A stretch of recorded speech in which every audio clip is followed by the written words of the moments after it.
Welcome to Our Voices on the Yard, where Black artistic excellence meets everyday life. I'm your host, Denise Woods. Join me as we explore and celebrate the achievements of the Black artists that attended conservatories and fine arts programs from around the world, starting with my alma mater, the Juilliard School. Hi, this is Denise Woods, and welcome to Our Voices on the Yard. Today, we have a special interview. The interview is not just an individual, it's two wonderful actors that went to Juilliard 50 years apart. That's right. 50 years apart. We have Stephen McKinley Henderson, who was in the first graduating class of the Juilliard School's drama division. And then we have Elijah Jones, who graduated in the 50th class of Juilliard's drama division. It's an extraordinary interview. I mean, for obvious reasons. But I think the main thing, the main takeaway is to see what changed, what stayed the same. Stephen McKinley Henderson, everybody knows who he is because he's a Tony-nominated, Obie Award-winning actor of some repute. And Elijah Jones is really just at the beginning of his career. So we see an actor who we all know and love, and an actor who we're just getting ready to know share the same space, and it's extraordinary. So, I also have a wonderful little-known fact. Did you know that Ving Rhames went to Juilliard? I didn't think so. Yes, Ving Rhames went to Juilliard, and we all know who Ving Rhames is, but he went to Juilliard, classically trained. As a matter of fact, Ving Rhames and I went to high school together, so I've known him forever. So, little known fact, but sit back, enjoy this extraordinarily exceptional interview with the wonderful Stephen McKinley Henderson and Elijah Jones. My guests today are Stephen McKinley Henderson, who is in the very first class of Juilliard's drama division, and Elijah Jones, a graduate of the 50th class of the drama division.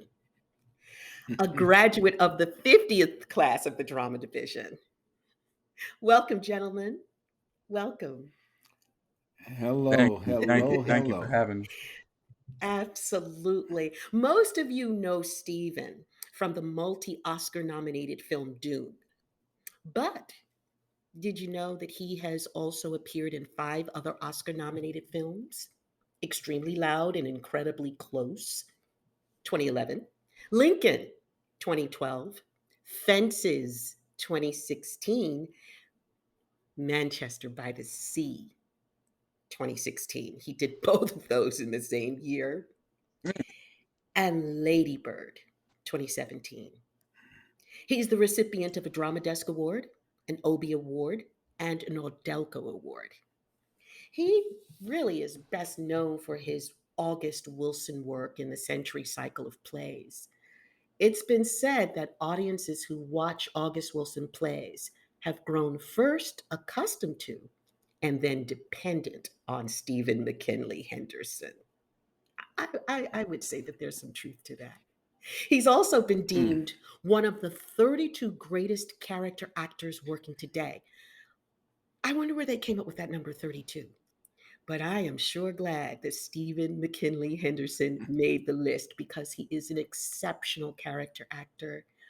Stephen says, and we'll talk about this, it's not about getting it right, it's about getting it true. Like that. I really like that. We'll unpack that. Elijah Jones was elected by the Juilliard Drama Division faculty to receive a prize for outstanding achievement and exceptional professional promise. That's pretty impressive, my brother. He's the MFA class of 2021. He recently starred in Dominique Morisseau's Confederates at the Signature Theater in New York. Elijah has said, "What sets me apart is me. I'm going to start with Stephen, but this question is for both of you. I want to know what was happening in the world 50 years apart. So, Stephen, I'm going to start with you because you came first. I want to know what year you auditioned for Juilliard and how you got there. How did you find out about Juilliard? You were the first class of Juilliard. And so, how did you know that Juilliard was starting a drama division? The world famous music school was starting a drama division. And then tell me what was happening in the world that informed your decision to go and your decision to enroll. I graduated from high school in 1967, Hmm. and I was planning to go to the junior college in town and then see what happened. But then I had a teacher who said, "Listen, you could go to Lincoln University in Jefferson City, Missouri, historically, black college." And he said, "I can help you get in there. Your grades are good." And so I went down to Jefferson City, Missouri, to Lincoln University, founded by Black Cavalry back after the Civil War. And I went a year there. And while I was there, another teacher from my incredible high school, Sumner High School, Kansas City, Kansas, Mhm. called me, and she was working on her master's at the University of Missouri, Kansas City. And she said, "Listen, they're starting this drama division at the Juilliard School. And the people here at this college, University of Missouri, Kansas City, have had some people audition, and the head of the program, Dr. Patricia McElrath, they called her the Iron Butterfly, and she was very disappointed that none of her students, one girl was accepted, but most of her actors were not accepted. And she turned to my teacher and said, "Where's that colored boy that did a Raisin in the Sun for us that was in high school?" So I played Walter Lee when I was in high school at this semi-professional theater at college. And my teacher, Gloria Terrell, directed it. And so they asked her while she was working on her master's, said, where's that colored boy? And so she said he goes to school at Lincoln U. So they said, he can go to Chicago and audition under our banner, because they weren't taking students from the historically black school. So they said he can literally go in, get an audition, and we'll let him come under our thing. Because she was her ego, she wanted to have somebody, and she thought I had a shot at it. So I put together a piece from Hamlet and Walter Lee. And they said, well, you need a serious piece and a comic piece. So I said, well, my serious piece is Walter Lee, and my comic piece is Hamlet. And they they looked at me, John Houseman and Michael Kahn. They sort of said, okay, I guess this kid knows what he's doing.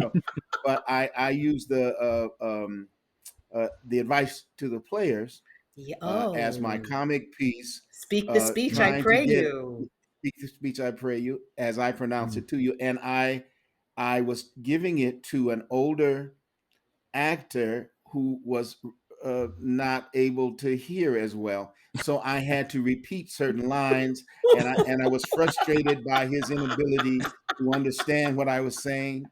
And they laughed. It was a comic piece. It turned in. And I knew, as my teacher told me, he said, well, they're going to remember you if nothing else. They may not let you in the school, but they will remember the guy who said Walter Lee is the serious piece and Hamlet is the comic piece. And Houseman really liked it. And when I got back to Kansas City, it's the first time I flew a plane, by the way. Mm. First time I was on a plane, and a whole other story about that. But when I got back, they said, "Well, how did it go?" And I said, "Well, I think it went all right." And they said, "Well, what did they say afterwards?" And I said, "Well, they asked me if I wanted to go to lunch with them." And they said, "Well, they asked you if you wanted to go to lunch. That's good. That's good. Did you go?" And I said, "Well, no, because I had to get back. I mean, I told them I had to come catch the plane. I mean, I knew you were going to be waiting for me and everything." They said, "Boy, you Mhm. don't know what you did." So anyway, I got in, and that was 68. And Mm. right after that, I went to Frankfort, Kentucky with our school And I was there April the 4th, 1968, in Frankfort, Kentucky, when Martin was Mm, mm, assassinated. mm, And the first time I saw the Klan in person, they mm. came on the campus of Kentucky State, another historically black school, where we were Sure. having this a conference, and they were celebrating the fact that Martin Luther King was dead, and honking their horns and shooting in the sky and wearing their finale and so on and so forth. And Sounds familiar. I realized that because I was a little of, let's say, not scared, but I was concerned about going to New York. And then I realized, I said, hey man, I can't get any worse than where I am now. So I knew, although I didn't know anybody in New York, I didn't have anywhere to stay. I went to the Sloan House Y, tried to get a room, found out what that was about in 1968. The Sloan House Y, Mm. that was no picnic. But I finally got a place, and started classes, and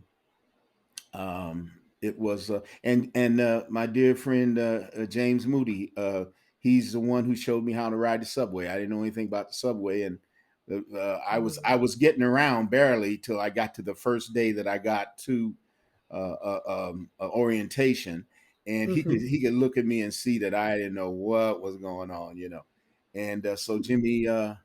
That day, he said, "Okay, man, let's get the train. We're gonna go here. Here's how you do the express train. Here's how you transfer. Blah blah boom boom." And I was off. I was there. That sounds amazing. That sounds. We'll come back. We'll circle back and talk more specifics about the time at Juilliard. Elijah, how about Yes. you? That audition experience. I can unequivocally say that I was on the audition panel that auditioned you in Chicago, I do believe, Yes. and I want to know why you auditioned in Chicago since you were from Pennsylvania. I know that for a fact I know for a fact that when you left the room, all of us looked at each other and said, wow. So you never hear Oh, this, you never hear it. But I'm telling you now, we looked at each other and said, that's talent. So go for wow. Well, thank you, thank you. it. That's yeah, that really means a lot. Well, I actually auditioned twice for Juilliard. Um, and fortunately, you were on the panel the second time. Chicago. Yeah, What was it? Chi-Town. 29, no, what, 16? 17? 2017. Wow, and Yeah. that just amazed me because I auditioned in Chicago in '68. So that Wow. Wow. blows me Yo. away. Yeah, in Yeah. Chicago, Wow. Yeah. Look at this. It's a small world. great city. Have you worked there yet, Elijah? I have not worked there yet, and You got that treat truth in be store. told, that was really my only time being in Chicago was for that audition, and I was there. That was like February, so it was very cold. Brick. It was very cold. I ain't never felt no cold quite like that. How did you get there? Um, How did you get to know yeah, Juilliard? yeah, Because by the time 50 years later, this generation knew Juilliard because of your generation. My generation, I'm group eight. I'm just going to throw this in. I'm group eight, but your class, group one, was just starting to be famous when I was at mm, Juilliard. They were just starting, mm, Oh yeah, Patty LuPone and cause Christopher the Reeves, group yeah. three, those earlier groups, they were And the acting just starting. company was quite established at that by that time. Oh yeah. Yeah, They were yeah. very mm, much established at that Yeah. time. Yeah. So clearly you had no knowledge of what this drama division was. You had no knowledge of John Houseman. John Houseman started his acting career. He actually left Juilliard when I was in my first year as head of the drama division to go off and do Professor Kingsfield Paper chase. in Yeah. in Paper Chase. Uh-huh. So for mm. which he won the Oscar. Uh, but that was in the 70s. So fast forward, we're talking the next millennium. These kids know exactly what Juilliard is and who went. And so I will contend because I was on faculty, I believe it is tougher to get into Juilliard than it was when we were auditioning, Stephen. Well, because I the would say numbers. so. Oh yeah, yeah. Yeah, I I I, mean, I I would mean, say so. everybody is there. I have to say, we would look, we on the faculty when we would go out and audition, because several of us went to Juilliard who are on faculty, and we would look at each other Mm. and say, "Gosh, I am so glad I'm not auditioning now because I would never get in." So you got in. Tell us, what was it like, and start with how you found out about Juilliard. Man. Yeah, yeah. I mean, I did my undergrad at Penn State University, uh, Mm. and I got a BA in theater at Penn State. But I had some incredible acting teachers there. I had an acting teacher by the name of Wendell B. Franklin, Steve Broadnax, Oh, Steve and Broadnack's the We know that also director. name. He's directing a lot yeah, now. Yeah. Yes. yes, yes, and also Story Ayers, who also just directed me in Confederates, Mm. Yes. and they all, they all kind of took me under their wing while I was there, and so when I'm getting ready to graduate, they were like, you might want to pursue an MFA. And I had never considered it up until that point. You know what I'm saying? It just wasn't on my radar. I was like, I don't know what I'm gonna do after undergrad, but I didn't think about an MFA. I was just like, all right, I guess I'll move to New York and try to like make it work. But they were all like, yeah, we think you really have something, and you might just want to hone it a little bit more because at Penn State, since it was a BA, it was really just focused on like theater history with some performance Mm. elements sprinkled in. Uh, so I was like, all right, cool. I'll audition for these MFA programs, and that's when I really got introduced to Juilliard. Like it was definitely something that I'd heard about, um, growing up, but there was nothing that I really had ever thought about attending. You know what I'm saying? It Mhm. was so uh, far out of my sphere of possibility, I think. Mm. And even still, when I was auditioning, it felt like, as you were just talking about, it felt like a long shot. I'm like, who? I don't know nobody that goes to Juilliard, that gets into Juilliard. But I auditioned coming out of undergrad, and that was 2016. So that was the first time I actually auditioned. Now you caught me on the second time. Uh, Ah. Now the first time I auditioned in New York City, and it was. I mean, I just had I had never, uh, I think, seen anything quite like that New York Juilliard audition. Just in terms of the number of people that are there that day, and like how they have all of the students working the auditions, and they put us in these huge like holding areas that I found out now, having gone to Juilliard, were like dance studios. But it's like, it's like 50 plus of us in each of these two rooms. And so it's just a lot of energy, a lot of energy in that room. This is so interesting, though, isn't it, Stephen? Oh my goodness. Isn't this You right? know, when he talked about Steve Broadnax and Story, I met both of them at Penn State through a dear friend of mine named Jim Wise. And I was Mm. going to ask Elijah if you knew Jim Wise while you were there, but he probably taught only in the MFA program. That's exactly it. I got into the theater program just as he was retiring. I came to Penn State undecided, and it was at Penn State that I actually decided to pursue acting. Um, and Mm. so him and I don't even think really overlapped. Like I saw him around, but I never really But met he Jim. he uh he Um, two of the students there that he thought the world of and that he wanted to introduce me to when I came to visit a couple of times. I did a master class or whatever there. And it was Story and Steve Rodnack. So, just to know that when Wow. they Small were world. graduate students, and then by the time you come, they're faculty, yeah, and that's just yeah. I just love knowing that Right. about your legacy, your history. I love knowing that. That's incredible. It's That's interesting incredible. because it's fascinating because you will find that intersectionality of of black folk wherever we go.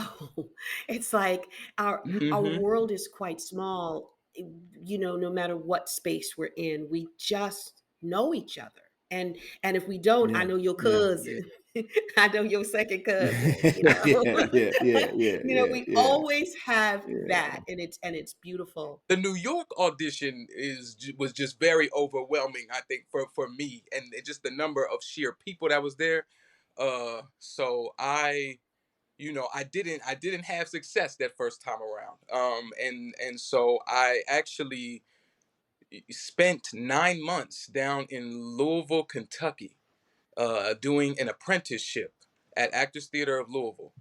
And that also came about through Story and Steve, who put me on to this apprenticeship, because once I had my mind made up about an MFA, that I was kind of a one track mind, and I think that might be the Capricorn in me. Mm. But never considered doing an apprenticeship. But they brought this specific apprenticeship to my attention, and why it was while I was down there at Actors Theater at Louisville that I reapplied to Juilliard, and honestly, the reason why I ended up in Chicago was just because that was the closest audition place to where I was, to Louisville, Kentucky. And by close, I mean if I remember correctly, I think I took a bus from Louisville, Mhm. Chicago. I don't even remember how long that bus ride was, but it felt like. Um, and and yeah, I auditioned in, where were we, Denise? It was like a hotel, right? Yeah, it was one of the big ones. It was like one of the hotels that they do conferences, and it was like an Omni. Yeah, And yeah, it was we're in huge. the And basement. Juilliard was in the basement of that, right? yes, yeah, we were down in the sub level of the hotel, and it Yeah. was it was nice because it was spacious, and it was centrally located. But my question is, I want to know, did you get a call back the first time in New York? The first dork, I didn't get nothing. They didn't look at like, and I'm gonna tell you right now that it was cold. It was it was real cold. Um, Hmm. yeah, yeah. So it was honestly, if it wasn't for, I mean, Juilliard wasn't the only school that I applied to that first time around, and it was only because I did get some callbacks at other schools that I even, Mm. to reapply to Juilliard, because I was like, all right, I feel like I do have something here. Mm. Maybe I didn't execute it the way that I had wanted to that first time around. Um, but yeah, no, I didn't get anything that first time. It was the second time, and I will never forget this. We uh we're in the basement of this hotel, and I go and I do my audition, um and then they come out at the end of, I think I auditioned in the afternoon, and it's like the end of the afternoon, and Kathy Hood comes out and she posts that paper on the wall. Yes. And when I tell you, it was only my name on that paper. Um, What? but Denise, when I tell you, I didn't even, I was nervous. So I'm in the back, like it's a bunch of people gathering around this piece of paper. I'm like, like I don't want to look. I don't know, what's gonna happen. Uh, and then some young lady who was auditioning says, "Who is Elijah Jones?" And and then and then turns and is looking around, and I like sheepishly like put my hand up, and I'm like, that's me. And everybody turns and like starts like clapping. It What? was the strangest moment, I think, because I was like, I don't know, everybody's now looking at me, and I feel good about it, but I also feel like awkward because it's just me. It was like nobody else that was on that particular list that at that time. And Yeah. yeah, yeah, I will never ever That's a ever great, great story, brother. That's Isn't great. that? Oh, Elijah, I didn't Yeah, even know that. That you were the only name on that yeah. list because, kids are waiting. They post that list, and And so they from the morning auditions and then the afternoon auditions, and then you come back after the in the afternoon, and then you do theater games with Moni. Okay, so you had Moni Yeah, Yakim, Stephen, I did. Oh yes, of course. and Moni, Yeah, and you the had great Moni money. Yakim. Yes, yes, I yes, did. Yeah. Yeah, and I and so think there that were the teachers faculty there. that you would have that we both probably had is Moni and maybe Liz Smith. Did you? Those were the two Yeah, I did have both of them. I mean, yeah. Liz when I was there, she wasn't. I mean, she did teach or like coach, Occasion, yeah, yeah. I think, yeah, yeah. but But she also a lot of Moni, you'd see around in the hall and all. Yeah, yeah, yeah, Mm, mm. Tony, yeah. yeah. So this begs the question: what was the Juilliard experience like during the George Floyd murder and during the pandemic and Mhm, Black Lives Matter? yeah. um I mean, it was and then we'll go back to Stephen, because once Dr. King was assassinated, it spurred this in, like, these uprisings. And so I want to know what the culture was like, because activism became the forefront of what we wanted to do and Mhm. how we wanted our art to speak for us. It wasn't just being in a studio now rehearsing Hamlet and Romeo. We wanted it to be about something larger. And so, Stephen, if you can speak to that, and then think about Oh that, yeah, Elijah. sure. The thing that I recall most, it was a time a group of students at Juilliard a few years later had invited me to an event that this this priest had at his home, Hmm. and they were saying that they had either they had just done, or either they were saying that they hadn't done a black play or something at Juilliard. I can't remember what group it was. A wonderful group of students though. And Hmm. and I told them, they said they've never done anything here. I said, well, no, that's not true. Uh, I did Dutchman while I was here in the second year, and James and I did um, Great Goodness of Life. We did two of Amiri Baraka's plays, and Mm. we also Jimmy and Sam Sutsevitz, I think it was, did some scenes Hmm. from Blood Knot, and Yeah, also we did uh Keith actually did Bosman and Liena. uh-huh, yeah. See, so Hmm. but the Fugard. thing was that this group had not realized the shows that had been done, or there was that's why this is so important what you're doing. But they didn't know the connection, they didn't know the through line, Right. and Mm, and the school had not informed them of it. In other words, there Hmm. were shows that they had pictures on the wall of, but they weren't the shows that we had done, these particular shows. But while I was there, Kent State occurred, and there was Mm. a quite it was some of the drama students were put in embalming makeup and layout around the fountain, and the string orchestra came and played the requiem mass, and they had a demonstration of, about Kent State, and Hmm. CBS came and they filmed it and they did this whole thing. It was a lot of coverage of this is Juilliard making a statement about this. And then Jackson State happened, Hmm. and we tried to organize an event, and they said, "Well, we've already done that. We've already made our statement. We did that for Kent State," as if that were enough, and they weren't going to do Mm. anything for Mm. what happened at Jackson State.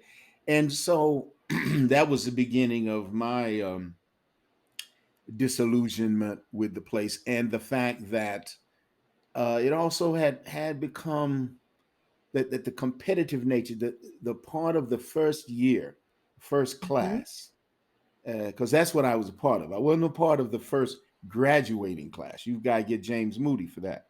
but I Mm. was a part of the first class Mhm. and the first year. And in the second year, the ensemble that was being built in the first year, the wonderful, wonderful vibe that existed, that was a carryover from seeing Hair and having Anna Sokolov on faculty. And I mean, the Mm. whole thing that was going on in New York at the time.